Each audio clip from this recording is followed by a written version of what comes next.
This is the last installment in our special series on Iran. And this episode from SpyCast's Vault from 2008 is about the CIA's daring operation to sneak U.S. diplomats out of Iran, disguised as a Hollywood film crew with Canadian passports. And right now, I'm standing in the International Spy Museum's new vault with two new items from our collection. A toy moose and a scarf from the Montreal Olympics. Pocket litter that helped the Americans appear Canadian and fool the Iranians. So come see the history up close and enjoy this vintage SpyCast episode. So welcome to all of you. Thank you. Tony, when we ended the last part, Mark and Cora had described what it was like staying in that house, which was for up to about 3 months. They described the arrival of you and another gentleman and a very pleasant meal that you had. Their impression was, in reflecting back on it, that you didn't identify yourselves right up front. And my sense would be you might have been sort of assessing the situation and seeing if you thought these people could carry and escape off. Well, that might have been part of it. I think the idea for not identifying us right away was probably something that Ken Taylor had up his sleeve. If you wanted to make it more of a surprise, it wouldn't necessarily be the way we would do it. But never mind, we got into it very quickly, and as Mark and Cora were relating, it was a lot of fun just even to think about it for the first time, because they had been in hiding for 86 days, as I recall, and they had been keeping themselves busy, but it was nerve-wracking, I'm sure. And what my main job was is to get inside of their head and make them believe that there was a way out of here. And I think that's what our dinner was about. Presenting the ideas, of course, and the pros and cons, making fun of headquarters as usual, because they insisted on the school teacher scenario, and the Canadians wanted us to be nutritionists inspecting the crops. And of course, it was in the middle of the winter, so that was a little strange.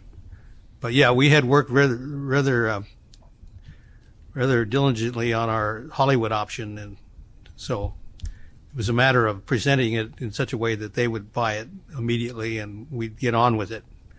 And I think they mentioned that they were having fun. That's kind of the basic rule, is if you're going to do these kind of things where you get in a bit of trouble, you want to make sure you have fun while you're getting out of trouble. And that way it goes much smoother. Well, let me just ask you, Tony, you were wearing several hats in this operation. One was, of course, your technical competency as a CIA specialist in disguise and these kinds of so-called black operations. You're also dealing with a group of people in a very desperate, in a sense, situation.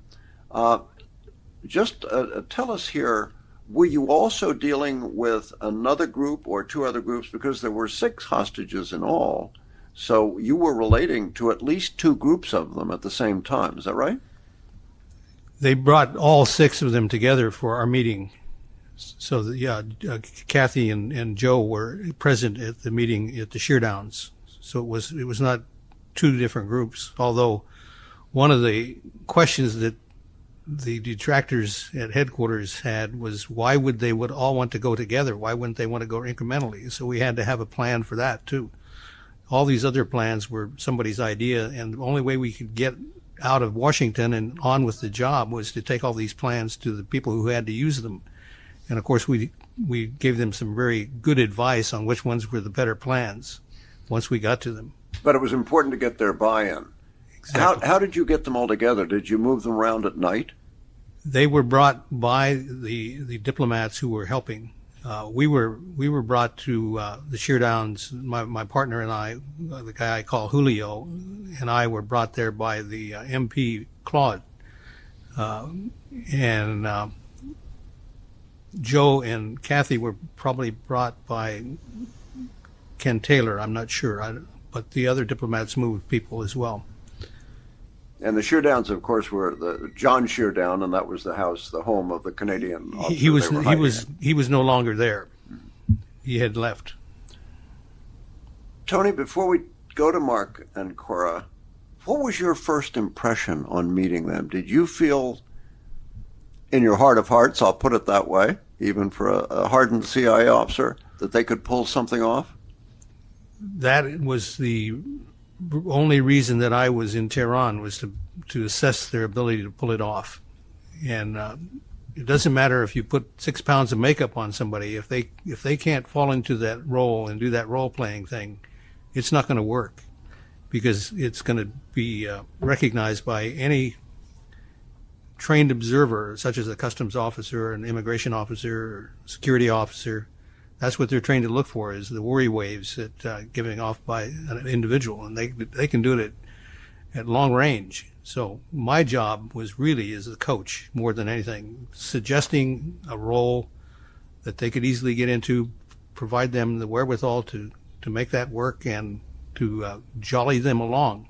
But we were there as escorts to make sure that they were able to do that.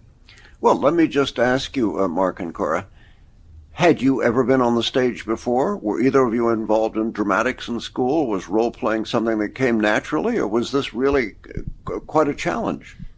Other than school plays that everybody's in, when you're in elementary school, I'd never done any kind of drama or pretend. So no, this is a totally new experience. Essentially the same for me. I did something in high school, but it was mandatory, so I don't know that I did very well. What was your confidence level? In other words, did Tony and Julio actually, did you develop a sense of confidence before you eventually got in the van to go to the airport? Oh, yes. I think it started actually the first time we met Tony at that dinner. He had a trick that I still can't do. I know he taught Cora to do it, but had to do with wine corks and making them kind of move through his fingers, pulling. It's like kind of what magicians do with rings, where they pull them apart and put them together. And I don't know why, probably the amount of alcohol I'd consumed, but it really impressed me at the time. And the other thing that impressed me was the fact that it was obvious that Tony did this for a living, and that he, at least the way he communicated to us, he didn't consider the challenges we faced to be particularly serious compared to ones that he had dealt with routinely in other scenarios. So we kind of figured, well, if this is an easy job for him, then we should look at it that way. Tony, how did you feel as you took the van? I assume the van was a relatively uneventful drive to the airport, or were there any issues along the way there? The van, the reason for the van was the story that we developed as to why they were in with the Canadians is obviously they were Canadian filmmakers, so they would be calling on the Canadian embassy. The rest of that story was why shouldn't the embassy van pick them up early in the morning and get them to the airport and make it easier on everybody. I myself had gone to the airport earlier with one of the other diplomats because I wanted to make sure that everything looked right, that the plane was on its way or had arrived, that the airport looked right, it smelled right, it just to get that last blush look at it. So I signaled Julio to bring them in from the van once I had done that reconnoiter. The van was a normal thing to do. Just so I can get the picture clearly, they came by van. You had arrived earlier to check out the scene. At any time in this scenario in the airport, were you together, or were you always sort of an outrider? Once I signaled them to come into the airport, we all joined up together, yes. And Julio and I were the mother hens, as we put it. We made sure that the chickens stayed on the straight and narrow and guided them through the airport. There was one thing that we were concerned with, and that was once we got to immigration, that certain documents that we had made wouldn't give them up. And we were aware that there was a possibility, but we felt that the risk was worth it. And so once you joined them physically, did you take on the persona of part of that advance party? Yes, I was carrying the cover of the production manager for the project, so I was from Hollywood as well. I had a different nationality identity than they did, but I was the team leader, so there was a good reason for me to act as a mother hen and make sure that everybody kept going. When we come back, Tony, Mark, and Cora describe the most fraught moments of their final escape, entering the airport and trying to fool Iranian officials one last time.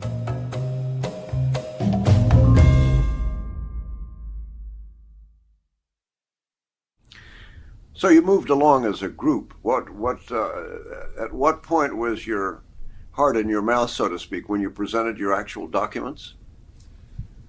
Well, for me, actually, entering the airport was kind of scary because we hadn't really been in a public place around crowds of people for 3 months, only in small groups of people. So just walking in was a little nerve-wracking. And of course, I had worked on the visa line, so I was a bit concerned about being recognized by someone I may have interviewed. But once we got in and started going, I felt more comfortable. But when we got to immigration, the immigration officer was not there, and we kind of didn't know what to do. Do we move forward? Do we wait? He turned out he was on a tea break, and he came out, and he was very apologetic and kind of moved us through very quickly. We knew about the issue with these little slips of paper that theoretically had to match with a carbon copy that would have been created at the time of entry, and there was no entry copy, but I guess my feeling was that the system was unmanageable. There were too many people going in and out. I didn't really think that and Tony had told us that they had sent many people through the airport to test how well the Iranians did these things, how thorough they were. And I'd been in Iran long enough to know that Iranians aren't very thorough in general, so it didn't cause me any great concern. But we did debate, Cora and I, whether we should just go bypass the immigration counter entirely and just go into the departure lounge. But we figured somebody might look later on and see that the stamp was missing, and so we waited around until the gentleman came back from his tea break. Well, and Tony, correct me if I'm wrong, but didn't you actually get the papers back? Because I know you showed me something in your hand. After all the papers were stamped and signed, there was quite a pile of paper on the table, and it was a small table that the immigration officer had. One of the pieces of paper fell off the table, and so I retrieved it. Seemed like a good thing to do at the time. It was probably a little bit dangerous, but I think the paper now resides safely in the International Spy Museum. Okay, so by retrieved it, you mean you swiped it? Yeah. Yes. Okay. I just want to clarify that for the listeners. In other words, was that paper? Did that refer to one of the folks, to Mark or Cora, or one of the, or was it the group? Robert Baker, who was Okay. Bob Anders? Yeah. And like I say, you can read it because it's in your museum. Okay. All right. So was that the key hurdle, the presentation of those papers? Were you then free to go into the departure lounge, or were there Peter, any if more I may, Please. In an exfiltration, there are a number of key hurdles. There's one that might happen a day or two before you actually do it, when people have a little bit of the man on the ledge syndrome, where they're thinking, I'm not sure that I want to be standing on this ledge and jumping to save my life. So it can come very early. And then when you're actually doing, as Cora was mentioning, when you actually make that step, even if you're a seasoned intelligence officer, the first time you put down a package of alias documentation that you're supposed to play a role in front of an official, you have a twinge. So there's another hurdle. And of course, we were worried about the yellow sheet, the fact that they could get caught up with that. But then we were in the departure lounge, which is where the Revolutionary Guard was hanging out. And they took great delight in shaking people down and bothering them and so forth. Then when they got ready to announce the flight, instead of announcing the flight, they announced that the flight had a mechanical problem. And it was a series of twinges like that before we actually got free. I was going to say, yes, please. Sorry, Cora. just one additional thing. You had to also go through a security check, and they were doing patting down people. And there was an Iranian woman in front of me. I was waiting to go through security, and I'm not sure what happened, but she started yelling. She stomped off, and the security person sent a man after her, chasing her. And the week before, there'd been a story that some women were smuggling money out, hiding it in body cavities. And so my fear was, now they give body cavity checks on everyone, and that's why she'd stomped off. But when I went through, I got it barely a little pat down, and it was fine. But I just thought, I don't know if I have to go through something like that. That could be pretty unnerving. But it sounds, from the way you describe it, it sounds a little bit like when that incident occurred, it was something of a distraction for you to find. In other words, they had had enough of that, so then you came in and it was a little bit quieter. Yes, that's true. In fact, the lady, I think the security lady who was checking me hardly really, if I'd had anything with me, she wouldn't have found it. She didn't pat me down very well. Okay. So, Tony, as you were going through, as part of the group, you were also a player observer. That is, you were just out of the side of your eyes, so to speak, trying to see how they were doing. How were they doing? I think they were doing very well. And there were a few little glitches, like one of the members of the party was reading a Farsi newspaper, which was probably not in keeping with their Hollywood cover, but we were able to get the newspaper away from him. Gently, or I mean, well, for sure. Yeah. With a certain measure of intent to disarm.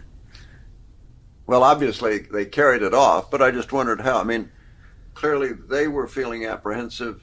You were feeling doubly apprehensive because they were in your charge. You're the one that had said we can do this. You're the one that had trained them. So you were feeling all. You used the term chickens. You were the mother hen. Yes. So what was it like for you right at those moments? I would say the climax of all that was when they announced that there was a mechanical problem. We chose Swiss Air as the airline because of their on time and maintenance records, because they came very early in the morning and they were there and ready to go. But then when they showed up with a mechanical, I had in this exfiltration a benefit that I didn't enjoy in others, is that there were people in the departure area that were providing me intelligence. In other words, these other diplomats were still making sure everything was going to go okay.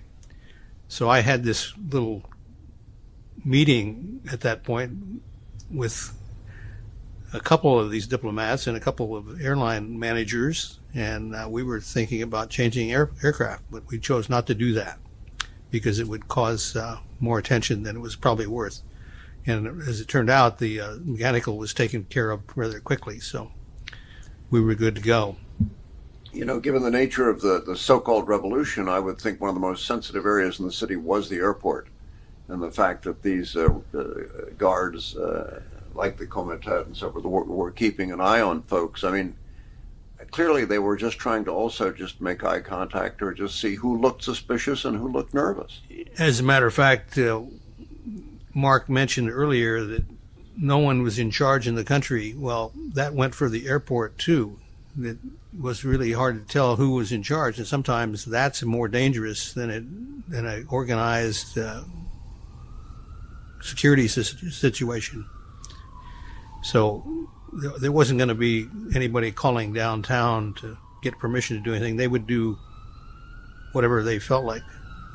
And part of it, which of course was part of your salvation, is many of them were just looking for chances to shake people down. Exactly. So if you looked enough like a Westerner that they didn't like, you might be shaken down just for that reason. Although I think they paid more attention to their own citizens because they were most concerned about smuggling of gold or rugs or that kind of thing. So we made sure we didn't have any of those things. How long were you actually then? We've gotten you to the departure lounge, and how long were you in there? Do you remember? It probably seemed like forever, but... Well, as Tony said, the actual repair time, I think, was about 30 minutes. Originally, we were told 3 hours to repair the aircraft, and that did bother us a little bit. I actually, once we'd gotten into the departure lounge, I was feeling pretty good about things until that announcement came. And but as I recall, Tony got us in a corner somewhere where we could huddle together and quickly discuss this issue of whether to switch to British Airways, and we decided it did not make sense because we were too far along. We, I think, had already cleared the final security check for Swiss Air, and to back through that would just raise too many eyebrows. And as it turned out, someone was looking out for us. The aircraft got repaired, and as we were leaving, we saw that somebody noticed that the aircraft's name was Argo, spelled differently than the name of our movie, which was also Argo, but that there seemed to be some link there. So it helped raise our spirits. And it led you to believe the CIA was more powerful than you thought. Exactly. Running the airlines as well. I'm going to ask you a fun question. How is that? When was the big sigh of relief and achievement? When did that happen for you? Cora? I think when we cleared Iranian airspace on the airplane. Actually cleared the airspace. Right. They could still grab you while you were in the airspace. Yes. So you essentially just stayed quiet and right. minded your own business until you cleared airspace. Yes. Mark? Same thing. I think we knew because they weren't allowed to start liquor sales until after we cleared airspace. So as soon as they told us or got the beverage carts out and we could order our Bloody Marys, plus Tony signaled something. We were behind him and he kind of leaned into the aisle and I don't know, maybe did a thumbs up or something, but he signaled us in some manner that we were out of Iranian airspace. So that at that point, we figured it was over. Yep. Tony? Bloody Marys. How about for you? Bloody Marys all around. Okay. That was it. That was the same time when yes. you cleared the airspace. That's absolutely right. Well, I always wondered whether Swiss Air knew that we were on the plane, and if they'd had a mechanical problem at that point, would they have gone back to Tehran or would they have headed for some other place? But of course the issue never really came up, and I guess if it had, maybe Tony would have had to explain to the captain who he was carrying and what the consequences might be. I don't know. It didn't happen. So, well, all three of you have been through an extraordinary experience, and we're so grateful for you joining us today and sharing that with us. We look forward to staying in touch with you, and perhaps there'll be an opportunity for you to appear here at the museum on a program or do something and share it with others. And Tony, again, what a wonderful achievement to have helped these people gain their freedom. So thank you all so very, very much again. Argo. yes. Okay. Argo, exactly.